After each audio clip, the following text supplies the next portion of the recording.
Hello बच्चों।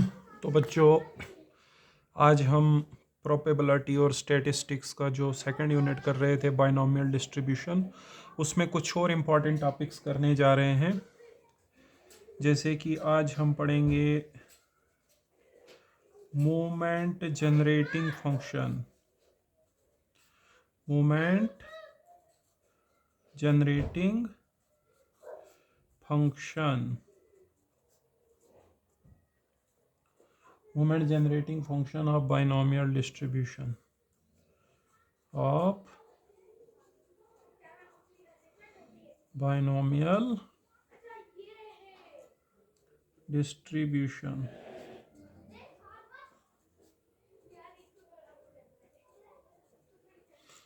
तो बेटा आज हम क्या पढ़ने जा रहे हैं?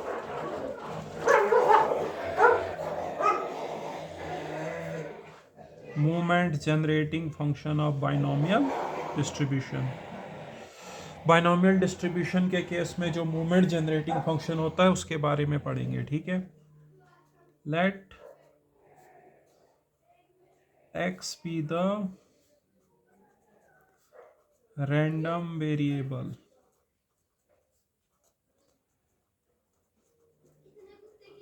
let x be the random variable of binomial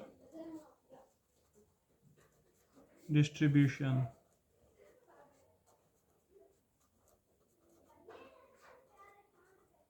let x be the random variable of binomial distribution। अब देखिए, इसका अगर हम मोमेंट जनरेटिंग फंक्शन निकालेंगे तो वो हमारे पास क्या होता है। मोमेंट जनरेटिंग फंक्शन की डेफिनेशन सबको पता है, फर्स्ट यूनिट में बताया था, expected value of E raise to power T X. और एक्सपेक्टेशन कैसे निकालेंगे? समेशन करके, summation E raise to power T X into F of x. क्योंकि बाइनोमियल जो है ये डिस्क्रीट वाला केस होता है ना, और यहाँ बड़े एक्स की जगह वैल्यू लगेगी स्मॉल एक्स। ओके स्टूडेंट्स, और x की वैल्यू बाइनोमियल डिस्ट्रीब्यूशन में कहाँ से कहाँ होती है? 0 से n। ओके बेटा, अब देखो ये e raise to power T X ऐसे ही रहा। f ऑफ x जो है बाइनोमियल डिस्ट्रीब्यूशन का होता है n C X p raise to power x q raise to power n minus X. Okay students, अब देखिए हम यहाँ पे क्या करेंगे, ई टी एक्स और पी एक्स दोनों में एक्स से इनको मिला लो। तो इस प्रकार से आएगा summation X goes from 0 to n, ठीक है, N C X Q raise to power n minus X. और यहाँ पे है ई टी और p raise to power x, P E T बनेगा ये, ठीक है, पी ई टी की पावर x। अब देखिए ये बेसिकली किसी का बाइनोमियल एक्सपेंशन है, q plus P E T raise to power n, इसका बाइनोमियल एक्सपेंशन है। देखो अगर आप इसको खोलोगे तो क्या आएगा? सबसे पहले आएगा एन सी एक्स, एन सी एक्स, एक्स की वैल्यू कितनी लोगे? 0। फिर क्यू की पावर आएगी n माइनस 0, मतलब क्यू की पावर n, पी टी की पावर 0। फिर एन सी वन, क्यू की power n minus 1, p t की power 1। N c two, q की power n minus 2, p t की पावर 2। सो इसको खोल के यही आएगा, ठीक है। सो ये निकला हमारे पास moment generating function of binomial distribution. Okay students, so यह है moment generating function of binomial distribution, ठीक है। तो moment generating function of binomial distribution देखिए क्या होता है। पहले मोमेंट जनरेटिंग फंक्शन की डेफिनेशन ली, ठीक है, और डिस्क्रीट केस में मोमेंट जनरेट एक्सपेक्टेशन ऐसे निकालेंगे, एफ ऑफ एक्स की जगह जो बाइनोमियल में एफ ऑफ एक्स होता है वो लगा दिया, पी और e, p x e T x में एक्स बाहर निकलेगा, और यह है बाइनोमियल एक्सपेंशन किसका? क्यू प्लस पी टी का। मोमेंट जनरेटिंग फंक्शन के बाद हम पढ़ेंगे mode. Mode of binomial distribution.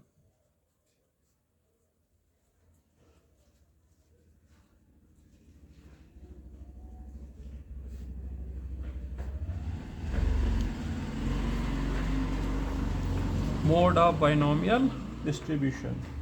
Mode देखिए क्या होता है, ये एक ऐसा पॉइंट होता है जहाँ पर जो फंक्शन की वैल्यू होती है वो मैक्सिमम होती है। ठीक है, तो पहले मोड की डेफिनेशन लिखेंगे, तो उसके बाद निकालेंगे mode of binomial distribution.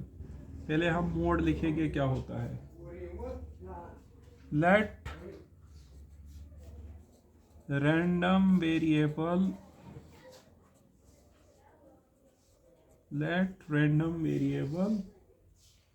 x has a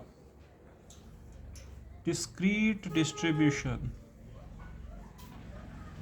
has a discrete distribution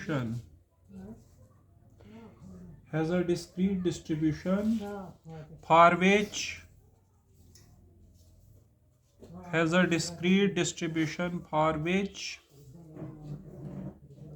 the probability function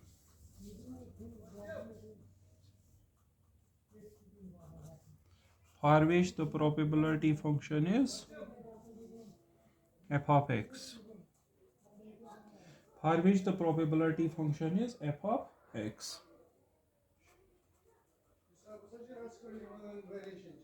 Then the value of x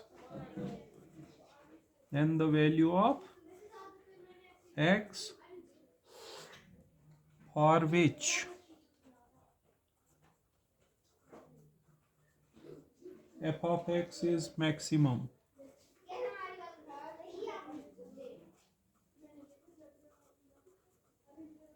For which f of x is maximum is called the mode.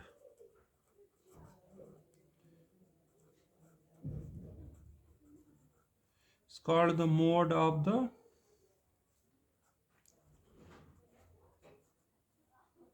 distribution. Is called the mode of the distribution. Mode देखिए क्या होता है, random variable x जो है ये मानिए आपके पास इसका डिस्क्रीट डिस्ट्रीब्यूशन है और इसका प्रोबेबिलिटी फंक्शन है f of x।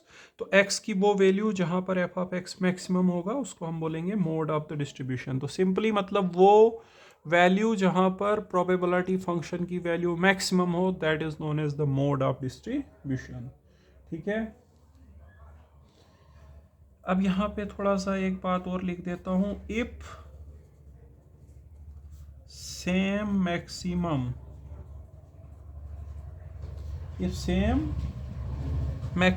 Value of x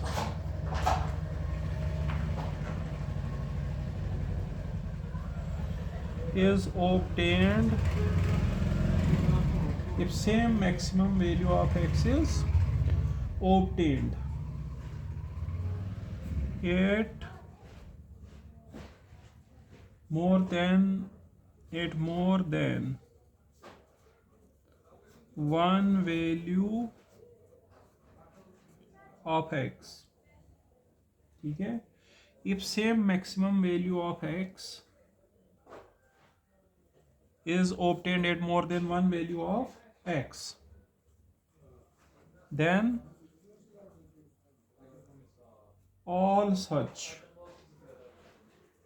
values of x are called modes of the distribution.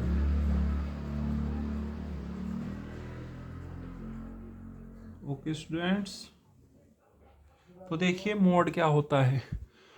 Mode ऐसा वैल्यू होता है रैंडम वेरिएबल का जहाँ पर फंक्शन का वैल्यू मैक्सिमम हो, और सेम मैक्सिमम वैल्यू अगर more than one values of x के लिए मिलता है तो इन सभी को हम मोड्स बोलेंगे। ठीक है, अब हम निकालेंगे मोड ऑफ बाइनोमियल डिस्ट्रीब्यूशन। तो देखिए ये हम पहले मोड का डेफिनेशन लिखा है, लेकिन हेडिंग है मोड ऑफ बाइनोमियल डिस्ट्रीब्यूशन। आपको सीधे मोड निकालने के लिए आएगा, और हो सकता है डिफाइंड मोड भी आए, ठीक है। तो हम यहाँ पे लिखेंगे suppose mode of binomial distribution basically यहाँ से स्टार्ट है। Suppose that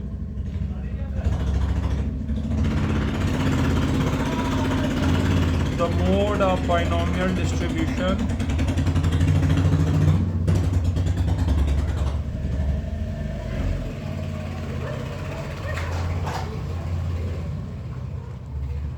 is at x is equal to r। हमने मान लिया कि जो मोड है वो r पॉइंट पे है, ठीक है। इसका मतलब है जो रैंडम वेरिएबल x की वैल्यू होगी r पॉइंट पे वो सबसे ज़्यादा होगी।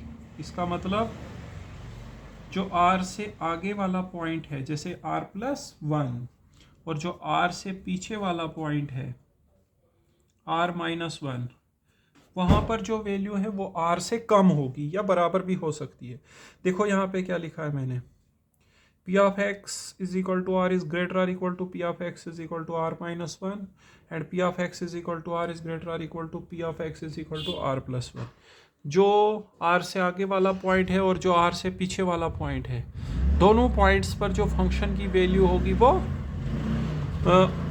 जो r पॉइंट पे वैल्यू होगी उन दोनों से ज़्यादा होगी। मतलब r के नेबरहुड में जितने भी पॉइंट्स होंगे उनसे ज़्यादा वैल्यू होगी r पे, ठीक है। क्योंकि मोड ऐसा पॉइंट होता है जहाँ फंक्शन की वैल्यू मैक्सिमम हो, ठीक है। तो r पे जो वैल्यू है वो r-1 से भी ज़्यादा है, r+1 से भी ज़्यादा है। आपको r फाइंड करना है। एक्चुअली r हमने यहाँ पे मोड माना है ना, हमने माना है कि r पे फंक्शन की वैल्यू मैक्सिमम है, तो ये r की वैल्यू आपको यहाँ पे निकालनी है।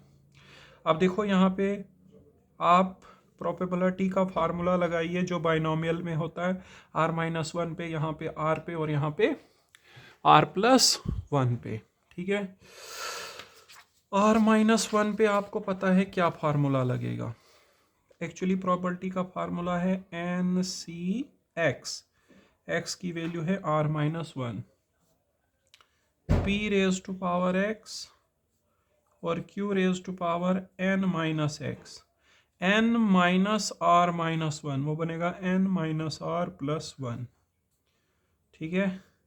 r पे आएगा NC और p raise to power r, q raise to power n-r, NCr+1, p raise to power r+1, q raise to power n-r-1, ठीक है। देखो यहाँ पे हम कैसे निकालते हैं, NCx, x से r-1, p raise to power x, q raise to power n-x, minus से इसको ज़रब दे के ऐसे बन जाएगा, ये r पे है और ये है r+1 पे। यहाँ पे q raise to power n-x, minus से इसको ज़रब दे के ऐसा हो जाएगा। अब जो बीच वाला वैल्यू है इससे आपको थ्रू आउट डिवाइड करना है बेटा, ठीक है। इस वाली वैल्यू से इधर इधर इधर सब जगह डिवाइड करना है, ठीक है।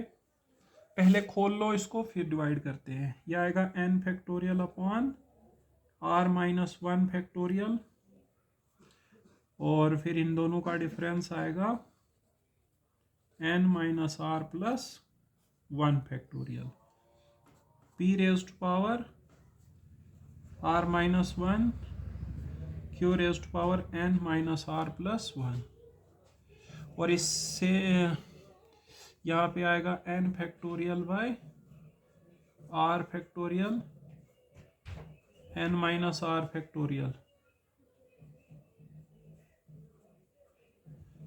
फिर आएगा p raise to power r, q raise to power n-r, n factorial r+1 factorial, और इनका डिफरेंस आएगा n-r-1 factorial, p raise to power r+1 q raise to power n minus r minus 1। Okay, अब देखो जो ये बीच में हमारे पास term है इससे आपको थ्रू आउट डिवाइड करना है। ठीक है, देखो यहाँ पे करते हैं। देखो n factorial upon r minus 1 factorial n minus r plus 1 factorial multiplied by r factorial. फिर जब डिवाइड करेंगे, डिवाइड का मतलब है रेसिप्रोकल से मल्टीप्लाई करना, n minus r factorial upon n factorial, और यहाँ पे है p raise to power r minus 1 q raise to power n minus r plus 1 divided by p raise to power r q raise to power n minus r. बीच में इसी से divide करके 1 हो गया। ठीक है, और यहाँ पे आएगा n factorial r plus 1 factorial n minus r minus 1 factorial. इसके मल्टीप्लाई में लिखना पड़ेगा r factorial n minus r factorial divided by n factorial, और यहाँ पे है p raise to power r plus 1 q raise to power n minus r minus 1 whole divided by p raise to power r q raise to power n minus r। Okay students, इस प्रकार से हमारे पास आ गया। आप देखो यहाँ पे ये n फैक्टोरियल कैंसिल हो गया, r फैक्टोरियल है ना यहाँ पे, इधर है r माइनस 1, तो r फैक्टोरियल को एक स्टेप खोलो, आएगा r इंटू आर माइनस 1, नीचे भी है r माइनस 1 कैंसल, यहाँ पे है n माइनस आर और इधर है n माइनस आर प्लस 1, तो जो बड़ा वाला है उसको खोलो। ठीक है, बड़ा तो यही है। ठीक है, तो n माइनस आर फैक्टोरियल, यहाँ पे आएगा n माइनस आर प्लस 1 पहले, और फिर 1 माइनस करके आएगा n माइनस आर फैक्टोरियल। ठीक है, और यहाँ पे देखो पी आर कैंसल, p की पावर माइनस 1। ठीक है, q की power n minus r, q की power n minus r cancel, q बचा। ठीक है, लेस आर इक्वल टू 1 लिखता हूँ। यहाँ पे एक्चुअली ये थोड़ा ऊपर नीचे हो गया, कोई दिक्कत नहीं है, यहाँ पे भी करो। ये n फैक्टोरियल और ये n फैक्टोरियल हो गया कैंसल, ऊपर है r, नीचे r प्लस 1, r प्लस 1 को खोलो, आएगा r प्लस 1 और फिर 1 माइनस करके r, इधर है n माइनस आर, इधर n माइनस आर माइनस 1, तो जो बढ़ा है उसको खोलो, n माइनस आर, फिर 1 माइनस करोगे n minus r minus 1 factorial divided by नीचे भी है n minus r minus 1 factorial. ठीक है, इधर पी आर प्लस 1 और पी आर क्या आएगा, p और q n minus r, q n minus r, q की पावर माइनस 1। ठीक है, आप देखो बेटा क्या बच गया यहाँ पे। ठीक है, तो यहाँ पे ये n माइनस आर हो गया कैंसल, तो r upon n minus r plus 1 is less or equal into भी है, sorry, into p inverse into q को लिखेंगे q upon p, less or equal to 1 greater or equal to, यहाँ ये r और r भी cancel हो गया था। ठीक है, तो ऊपर है n माइनस आर और नीचे है r प्लस 1, और p इंटू क्यू इनवर्स को लिखेंगे p अपॉन q। अब यहाँ पे डबल इनइक्वालिटी है, पहले इस इनइक्वालिटी को सॉल्व करके r निकालेंगे, फिर इस वाले को सॉल्व करके r निकालेंगे। ओके बेटा, तो आप देखिए पहले फर्स्ट वाली इनइक्वालिटी को ले लेते हैं। ठीक है, फर्स्ट वाली इनइक्वालिटी मेरे पास यहाँ पे बनी r upon n minus r plus 1 into q upon p less or equal to 1। ठीक है, इसका मतलब r q upon n p minus r p plus p less or equal to 1। P से इसको ज़रब लगा ना, अब ये उधर 1 के साथ चले जाएगा। R q is less or equal to n p minus r p plus p. ठीक है, आर वाली टर्म को इधर लाओ, क्यू प्लस पी हो जाएगा less or equal to n p plus p. P plus q की वैल्यू 1 होती है, तो r is less or equal to n plus 1 p निकला यहाँ पे। इसको आप फर्स्ट रखेंगे। ठीक है, अब दूसरी वाली इनइक्वालिटी ले लेते हैं।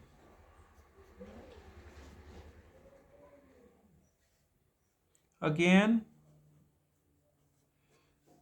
1 is greater or equal to n minus r upon r plus 1 upon p by q है यहाँ p by q। ठीक है, तो यहाँ पे 1 is greater or equal to n p minus r p upon r q plus q। 1 से इधर multiply करो, r q plus q is greater or equal to n p minus r p. Okay बेटा, तो देखो अब यहाँ पे क्या आ गया, आर वाले को इधर लाओ। अब यहाँ पे बन गया आर क्यू प्लस पी। ठीक है, और यहाँ पे is greater or equal to n p minus q. क्यू मैंने उस तरफ ले लिया। ठीक है, ये आर पी इधर लाया, क्यू उधर ले लिया। क्यू प्लस पी 1 होता है, r is greater or equal to n p minus q की वैल्यू 1 माइनस पी होती है, n p minus 1 plus p. ठीक है, सो यहाँ पे आ गया हमारे पास r is greater or equal to n plus 1 p minus 1। अब यहाँ पे इसको रख लेंगे हम second, from first and second we have r की वैल्यू इससे छोटी और इससे बड़ी है, r is lesser equal to n plus 1 p and r is greater or equal to n plus 1 p minus 1। ठीक है, सो देखो ये आपका मोड आर का वैल्यू निकला, lesser equal to n plus 1 p and greater or equal to n plus 1 p minus 1। मतलब अगर आपको मोड निकालना है तो नंबर ऑफ ट्रायल्स यहाँ पे डालिए, प्रोबेबिलिटी ऑफ सक्सेस डालिए, जो वैल्यू यहाँ पे आएगी उससे एक कम वैल्यू यहाँ पे देखनी है। ठीक है, और फिर देखना इस इंटरवल में आर की क्या क्या वैल्यू आएगी, जो जो इस इंटरवल में आर की वैल्यू आएगी वो हमारे पास मोड्स होंगे। ठीक है, मैंने यहाँ पे फर्स्ट और सेकंड को कंबाइन किया है। R is greater or equal to n plus 1 p. अगर क्लियर नहीं दिख रहा है मैं फिर से लिख देता हूँ, r is greater or equal to n plus 1 p. Sorry यहाँ पे जगह ही कम है, मैं यहाँ लिख देता हूँ। आर आ रहा है greater or equal to n plus 1 p minus 1 and less or equal to n plus 1 p. Okay, ठीक है बेटा। अब देखो यहाँ पे कुछ केस हम डिस्कस करते हैं। केस फर्स्ट, अगर ये n प्लस 1 p जो है वो इंटीजर होगा, if n plus 1 into P is an integer, जैसे मान लो ये 5 है तो यहाँ पे फिर 4 आएगा। ठीक है, तो r की value greater or equal to 4 and less or equal to 5 आएगी, तो फिर वो 4 भी आएगा और 5 भी आएगा। ठीक है, दो मोड्स आएंगे फिर उस समय। ठीक है, then the distribution has 2 modes, और वो मोड्स क्या क्या है, n+1p and n+1p - 1. ओके, ठीक है. Then the distribution has two modes, this and this. And the distribution को हम उस केस में बोलेंगे bimodal. And the distribution is known as bimodal. Case second.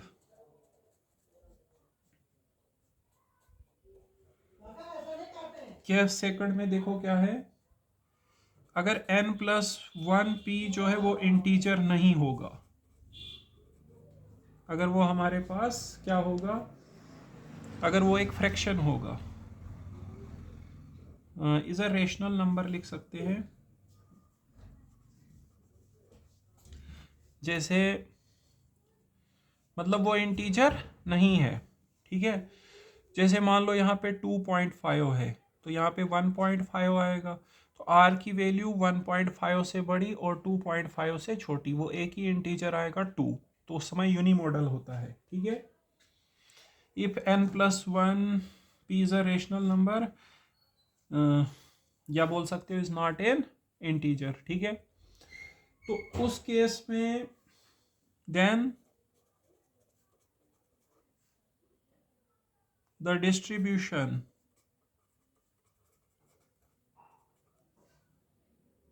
has only one mode, has only one mode. ठीक है. And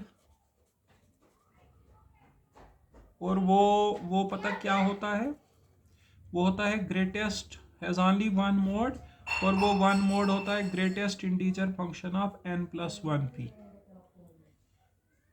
ठीक है. मतलब जैसे अगर यहाँ पे 2.5 है और यहाँ पे आएगा 1.5, ठीक है. तो 2.5 को आपने ग्रेटेस्ट इंटीजर फंक्शन 2 आएगा, तो यहाँ पर भी हमने वही देखा था, 1.5 और 2.5 के बीच कौन सा इंटीजर आया था, 2 ही आता. ठीक है. और डिस्ट्रीब्यूशन को बोलेंगे यूनिमोडल. एंड द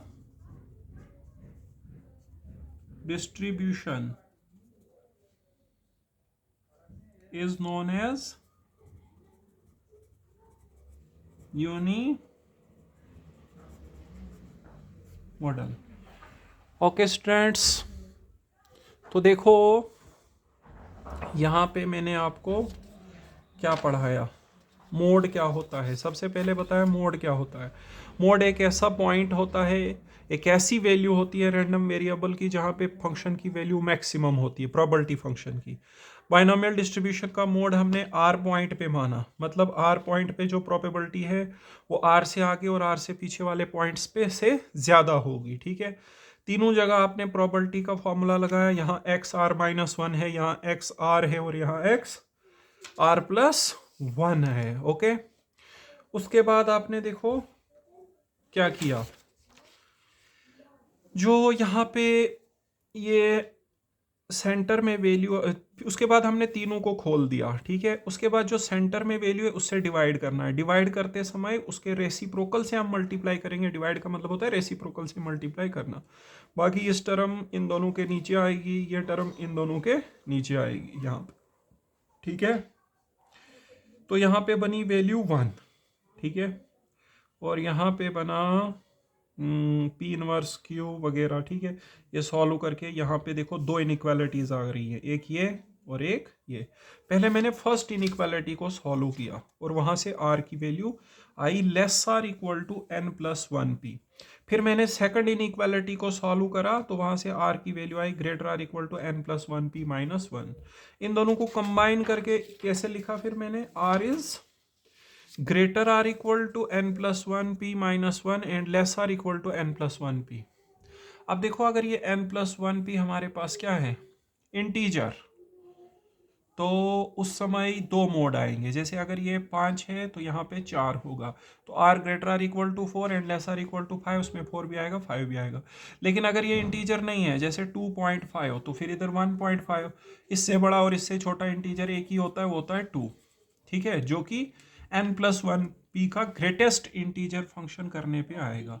तो पहले केस में बाइमोडल आएगा डिस्ट्रीब्यूशन और दूसरे केस में यूनिमोडल आएगा। ओके स्टूडेंट्स, एक छोटा सा क्वेश्चन और बताता हूं आपको। Standard binomial variate, standard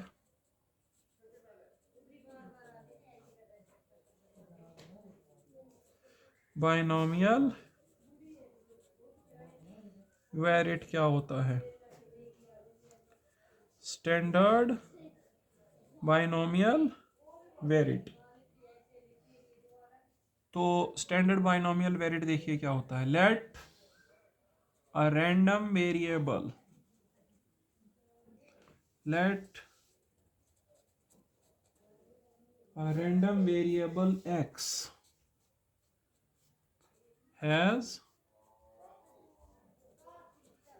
binomial distribution, has binomial distribution with mean np and variance npq। ठीक है, then the random variable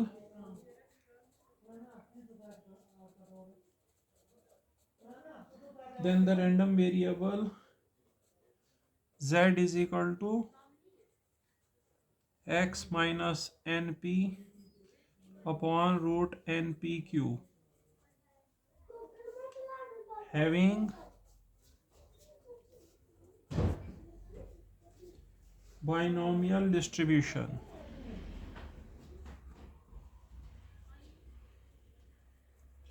having binomial distribution with mean 0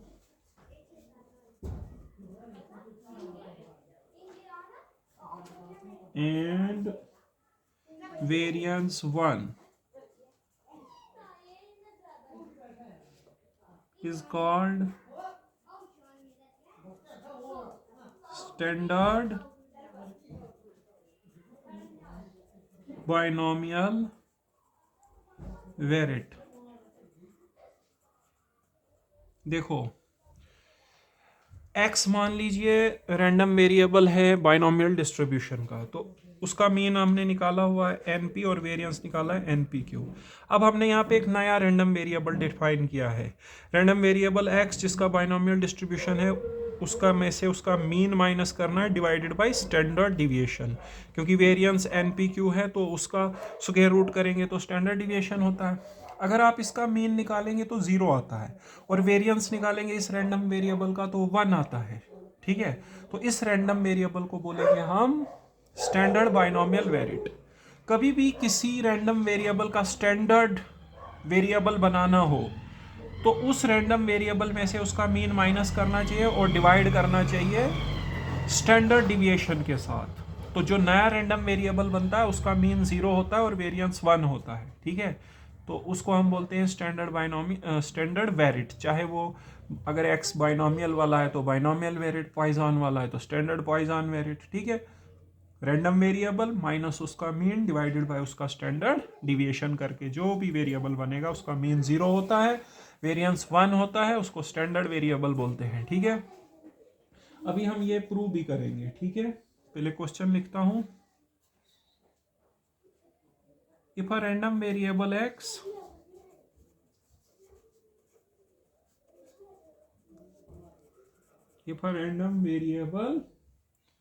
x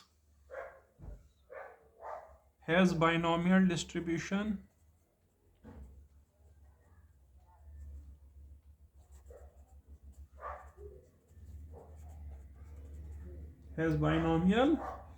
distribution with mean np and variance npq, then the random variable z, then the random variable z defined by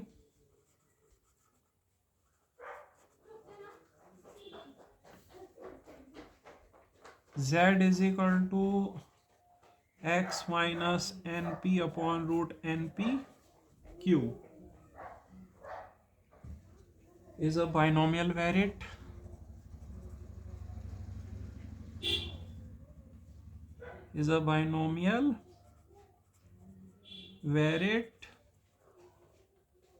ठीक है।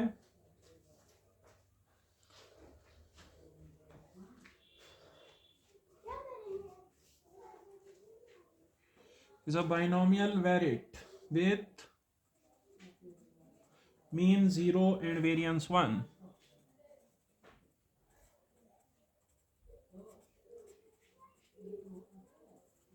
देखिए, if a random variable x has binomial distribution with mean np and variance npq, ठीक है, कामा then prove that लिख देते हैं यहाँ पे, then prove that the random variable z defined by this is a standard binomial variate with mean 0 and variance 1। ठीक है, तो देखिए हम दिखाएंगे इस रैंडम वेरिएबल का मीन 0 है और वेरिएंस कितना है 1। ओके, तो देखो हम यहाँ पे प्रूव करेंगे। z हमारे पास है x minus n p divided by root n p q. तो मीन हम निकालने जा रहे हैं, मीन को हम बोलेंगे एक्सपेक्टेशन ऑफ z। तो यह है x minus n p upon root n p q. Okay, अब देखो e raise to power ax, एक फार्मूला लिखूंगा यहाँ पे, expectation of a into x, ये होता है a into expectation of x। a यहाँ पे है 1 by root n p q, ठीक है, into expectation of x minus n p, ठीक है, यह आएगा 1 upon root n p q और expectation of x minus n p देखो कैसे निकलेगा, e of x minus n p into e of 1। N p constant है वो बाहर, उसके साथ 1 की एक्सपेक्टेशन, यह है 1 upon root n p q. ठीक है, expectation of random variable x n p है तो n p minus n p, क्योंकि एक्सपेक्टेशन ऑफ 1 होती है, ये n p minus n p 0 हो गया, 0 से किसी को ज़रब दोगे तो 0 हो जाता है। तो मीन यहाँ पे निकला इस रैंडम वेरिएबल का कितना, 0 बेटा। ठीक है, बस एक फार्मूला यहाँ याद रखना, expectation of a x is equal to a into expectation of x, और उसके बाद e of x plus a. तो e of x n p constant, तो ई ऑफ 1 होता है, e of x p n p था, n p minus n p 0 हो गया। ठीक है, उसके बाद वेरिएंस कैलकुलेट करेंगे स्टूडेंट्स इसी रैंडम वेरिएबल का वेरिएंस। ठीक है, तो वेरिएंस ऑफ जेड कर रहे हैं हम, वो आएगा वेरिएंस ऑफ जेड, जेड है x minus n p divided by root n p q. Okay, अब आपको यहाँ पे एक फार्मूला याद रखना है, variance of a into x is a square into variance of x. A की जगह है 1 by root n p q, तो उसका स्क्वायर करेंगे। Okay, into variance of x minus n p. Okay, 1 का स्क्वायर 1 होता है, रूट एन पी क्यू आएगा n p q into variance of x, क्योंकि variance of x plus a जो है वो वेरिएंस ऑफ एक्स के बराबर होता है। ओके, तो variance of x n p q दिया हुआ है, एन पी क्यू कैंसल, तो वेरिएंस 1 निकला। ओके, तो जो हमने स्टैंडर्ड बाइनोमियल वेरिट लिया हुआ था उसका मीन क्या निकला, 0, और वेरिएंस निकला 1। ओके स्टूडेंट्स, तो इस लेक्चर में हम इतना ही पढ़ेंगे। आज हमने पढ़ा moment generating function of binomial distribution, mode of binomial distribution and standard binomial where it, 3 topics. ठीक है, नेक्स्ट लेक्चर में हम पॉइजन डिस्ट्रीब्यूशन शुरू करेंगे। ठीक है, ओके, थैंक यू स्टूडेंट्स।